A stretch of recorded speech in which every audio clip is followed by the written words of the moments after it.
Hi hello నమస్తే welcome to spicy crunch. ఈ రోజు మంచి ఇంట్రెస్టింగ్ వీడియోతో మీ ముందుకు వచ్చామండి. క్రిస్మస్ వచ్చేస్తుంది. క్రిస్మస్ అంటేనే మనకి గుర్తొచ్చేది కేక్స్. అలాంటిది క్రిస్మస్ రోజు కంపల్సరిగా కేక్ ఉండాల్సిందే, అది కూడా ప్లమ్ కేక్. చాలా రెస్టారెంట్స్ లో అయితే 2 months బిఫోరే ఈ ప్లమ్ కేక్స్ చేస్తారు. అంత ఫేమస్ అన్నమాట ఈ ప్లమ్ కేక్స్. అలాంటి ప్లమ్ కేక్ ని ఎలాంటి ఎగ్స్ యూజ్ చేయకుండా ఎగ్లెస్ ప్లమ్ కేక్ ని చాలా సింపుల్ అండ్ టేస్టీగా ఎలా చేయాలో చూపిస్తున్నాను రండి. ఈ ప్లమ్ కేక్ కోసం ముందుగా ఒక గ్లాస్ బౌల్ తీసుకుని అందులో 1 table spoon pumpkin seeds, 1 table spoon pieces గా కట్ చేసిన కాజు, 1 టేబుల్ స్పూన్ బాదం పీసెస్, 1 టేబుల్ స్పూన్ వాల్నట్స్, కొద్దిగా క్యాన్బెర్రీ, 1 టేబుల్ స్పూన్ రైజిన్స్, కొద్దిగా చెర్రీస్, అలానే డ్రై స్ట్రాబెర్రీ స్లైసెస్ ని యాడ్ చేయాలి. ఇవి మనకి ఏ సూపర్ మార్కెట్ లో అయినా సరే చాలా ఈజీగా అవైలబుల్ ఉంటాయి. ఇప్పుడు 1 tablespoon yellow tutti frutti, 1 tablespoon green tutti frutti, 1 tablespoon red tutti ఫ్రూటీని వేసి అన్ని కలిసేలాగా బాగా మిక్స్ చేసుకోవాలి. ఈ ప్లమ్ కేక్ లో ఈ డ్రై ఫ్రూట్స్ అన్ని మ్యాండేటరీ అండి. అప్పుడే ప్లమ్ కేక్ కి టేస్ట్ పర్ఫెక్ట్ గా ఉంటుంది అండ్ తినేటప్పుడు టేస్ట్ బాగుంటుంది. ఇలా మిక్స్ చేసిన ఇంగ్రీడియంట్స్ లో 1/2 కప్ ఆరెంజ్ జ్యూస్, అలానే 1/2 కప్ గ్రేప్ జ్యూస్ అండ్ మ్యాండేటరీగా 1/4 కప్ రమ్ యాడ్ చేయండి. రమ్ యాడ్ చేస్తేనే అసలైన ప్లమ్ కేక్ టేస్ట్ వస్తుంది. వద్దు అనుకున్న వాళ్ళు ఈ స్టెప్ ని స్కిప్ చేసుకోండి. ఇప్పుడు వీటన్నిటిని బాగా మిక్స్ చేసుకోవాలి. ఈ జ్యూస్ లో berries and dry fruits complete గా మునగాలండి. అప్పుడే బెర్రీ అండ్ డ్రై ఫ్రూట్స్ కి ఆ ఫ్లేవర్ బాగా పడతాయి. స్టార్టింగ్ లో నేను చెప్పడం మర్చిపోయానండి, మీరు కావాలంటే డ్రై ఫ్రూట్స్ ని సోక్ చేసుకోకుండా కూడా యాడ్ చేసుకోవచ్చు. మా ఇంట్లో ఇలా సోక్ చేస్తేనే ఇష్టపడతారు కాబట్టి నేను సోక్ చేసుకున్నాను. ఇట్స్ కంప్లీట్లీ మన విష్ అండి. ఇలా మిక్స్ చేసిన ఇంగ్రీడియంట్స్ అన్నిటినీ మూత పెట్టి 1 డే అయినా సరే పక్కన పెట్టుకోవాలి.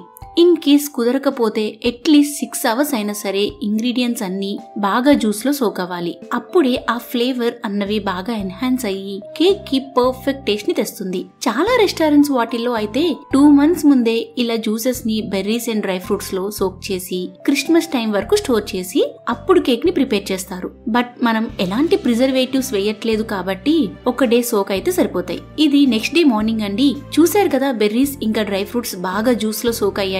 ఇప్పుడు దీన్ని కొద్దిసేపు పక్కన పెట్టుకుందాం. ఈ లోపు ప్లమ్ కేక్ కి కావాల్సిన క్యారమిల్ సిరప్ ని ప్రిపేర్ చేసుకుంటున్నా. దీనికోసం స్టవ్ మీద పాన్ పెట్టి 1/2 కప్ షుగర్ వేసి అందులో 50 ml వరకు వాటర్ పోసి షుగర్ మెల్ట్ అయ్యేంత వరకు కలపకుండా అలానే వదిలేయాలి. ఇలా షుగర్ మెల్ట్ అయ్యి కలర్ చేంజ్ అవుతుందన్నంగా కలుపుతూ లో ఫ్లేమ్ లో మాడకుండా క్యారమిల్ సిరప్ ని ప్రిపేర్ చేసుకోవాలి. కాస్త థిక్ అయ్యింది అనిపిస్తే ఇంకొద్దిగా వాటర్ యాడ్ చేసి క్యారమిల్ సిరప్ ని ప్రిపేర్ చేసుకోండి. ఇప్పుడు దీన్ని కంప్లీట్ గా కూల్ అవ్వనివ్వాలి. ఈ క్యారమిల్ సిరప్ అన్నది కంప్లీట్ గా టేస్ట్ ఇంకా కలర్ కోసమే యాడ్ చేస్తున్నాం. ఇప్పుడు కేక్ కోసం కావాల్సినవి ప్రిపేర్ చేసుకుందాం. ఒక బౌల్ లో రూమ్ టెంపరేచర్ లో ఉన్న 1/2 కప్ బటర్ ని యాడ్ చేసుకోవాలి. అందులోనే ఇలా 1.5 కప్ వరకు మైదాని ఇలా జల్లెడలో వేసుకోవాలి. ఇప్పుడు ఇందులోనే ఇలా బేకింగ్ పౌడర్ 1 స్పూన్, అలానే 1/2 స్పూన్ బేకింగ్ సోడా యాడ్ చేసుకుని ఇంగ్రీడియంట్స్ బాగా రిఫైన్ అయ్యేలా బౌల్లోకి జల్లించుకోవాలి. ఇలా జల్లెడలో వేసుకుని జల్లించి వేసుకోవడం వల్ల మనం కేక్ మిక్స్ చేసేటప్పుడు లంప్స్ అన్నవి రాకుండా ఉంటాయి.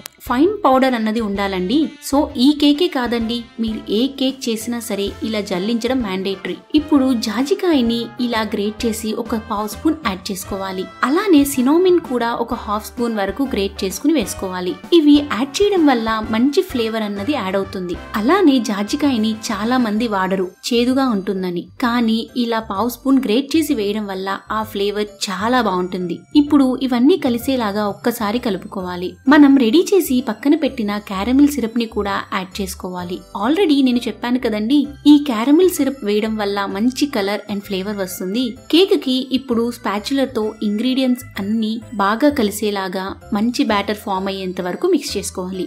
మీ దగ్గర స్పాచులర్ లేకపోతే ఏదైనా పల్చగా ఉన్న గెర్రుతో అయినా సరే ఇలా లంప్స్ అన్నవి ఉండకుండా కంప్లీట్ గా బ్యాటర్ ని ప్రిపేర్ చేసుకోవాలి. ఇన్ కేస్ బ్యాటర్ థిక్ అయ్యింది అనిపిస్తే కొద్దిగా మిల్క్ ఆర్ వాటర్ ని యాడ్ చేస్తూ బ్యాటర్ కన్సిస్టెన్సీ అన్నది అడ్జస్ట్ చేసుకోవచ్చు. ఇక్కడ నేను కొద్దిగా వాటర్ యాడ్ చేస్తున్నానండి, మరి ఎక్కువ వాటర్ అన్నది యాడ్ చేయొద్దు, బ్యాటర్ చాలా లూజ్ అవుతుంది. ఇందులో 1 స్పూన్ వెనిలా ఎసెన్స్ వేసుకోవాలి. నేను ఇక్కడ చాక్లెట్ ఎసెన్స్ వాడుతున్నానండి, ప్లమ్ కేక్ కాబట్టి మీరు కావాలంటే వెనిలా ఎసెన్స్ అయినా వేసుకోండి. ఇప్పుడు ఓవెన్ ని ప్రీహీట్ చేసుకోవాలండి. సో అందుకోసం ముందుగా 15 మినిట్స్ ప్రీహీట్ చేయాలి. ఇది ప్రీహీట్ అయ్యే లోపల ఇప్పుడు మనం సోక్ చేసి పక్కన పెట్టిన బెర్రీస్ ఇంకా డ్రై ఫ్రూట్స్ ని ఇందులో యాడ్ చేసుకోవాలి. అంతేకాకుండా అవి సోక్ అయిన జ్యూస్ కూడా యాడ్ చేసుకుని బ్యాటర్ ని కట్ అండ్ ఫోల్డ్ మెథడ్ లో అయినా సరే లేదా ఒకే డైరెక్షన్ లో అయినా సరే బాగా మిక్స్ చేసుకోవాలి. చూసారు కదా, మనం అన్ని ఇంగ్రీడియంట్స్ వేశాక బ్యాటర్ అన్నది ఇలా ఉండాలి. ఇలా కేక్ బ్యాటర్ అన్నది మరీ థిక్గా కాకుండా లైట్ గా కాకుండా స్పాచులర్ తో డ్రాప్ చేస్తే రిబ్బన్ లా పడే కన్సిస్టెన్సీ ఉంటే సరిపోతుంది. చూసారు కదండి, ఎక్కడ బౌల్ కి అంటకుండా నీట్ గా స్పాచులతో ఇలా వస్తుంది.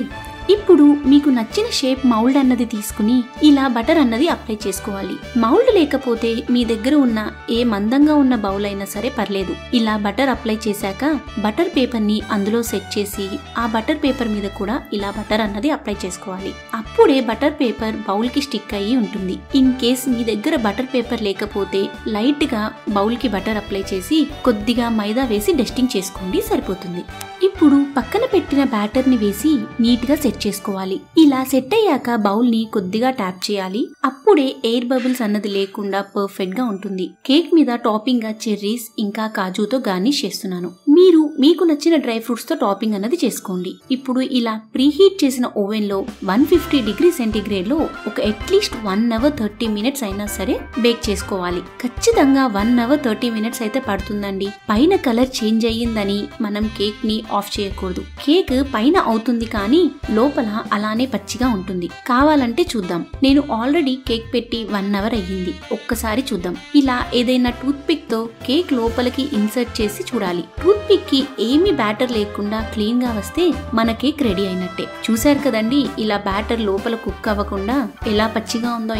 సో మరో 30 మినిట్స్ కుక్ చేద్దాం. ఓవెన్ లో పెట్టిన కేక్ కూడా రెడీ అయినట్టుందండి. ఒక్కసారి చూద్దాం. చూసారు కదా, టూత్ పిక్ కి ఏం బ్యాటర్ అంటకుండా నీట్ గా వచ్చేసింది. సో మన కేక్ కంప్లీట్ గా రెడీ అయినట్టే. ఇప్పుడు ఈ కేక్ ని ఇదే మౌల్డ్ లో ఏమీ డిస్టర్బ్ చేయకుండా కంప్లీట్ గా పక్కన పెట్టుకోవాలి. మనం వేడి మీద డిమౌల్డ్ చేస్తే కేక్ నీట్ గా రాదు. సో కంప్లీట్లీ కూల్ అయ్యేంత వరకు పక్కన పెట్టుకోవాలి. కేక్ కూడా కూల్ అయ్యింది. ఇప్పుడు దీన్ని డిమౌల్డ్ చేస్తున్నాను. దానికోసం ఇలా నైఫ్ తో ఎడ్జెస్ అన్నిటినీ ఇలా కట్ చేసి మౌల్డ్ ని ఏదైనా ప్లేట్ లోకి ఇలా పెట్టి పైన ట్యాప్ చేస్తే మన కేక్ నీట్ గా విరగకుండా డిమౌల్డ్ అవుతుంది. చూసారు కదా ఎంత పర్ఫెక్ట్ గా అండ్ స్పాంజీగా వచ్చిందో. వీటిని స్లైసెస్ గా కానీ మీకు నచ్చిన షేప్ లో అయినా సరే కట్ చేసుకోవచ్చు. ఈ కేక్ మనమే ఈజీగా ఇంట్లోనే చేసేసుకోవచ్చు. సో మీరు కూడా ఈ క్రిస్మస్ కి మీ ఇంట్లో ట్రై చేసి మీ ఫ్యామిలీ ఇంకా రిలేటివ్స్ తో క్రిస్మస్ ని హ్యాపీగా సెలబ్రేట్ చేసుకోండి. అలానే మీరు ట్రై చేసిన కేక్ ఎలా వచ్చింది అన్నది నాకు కమెంట్ బాక్స్ లో ఒక్కసారి చెప్పండి. ఇలాంటి మరిన్ని వీడియోస్ కోసం please like, do, share and subscribe to our channel spicy crunch.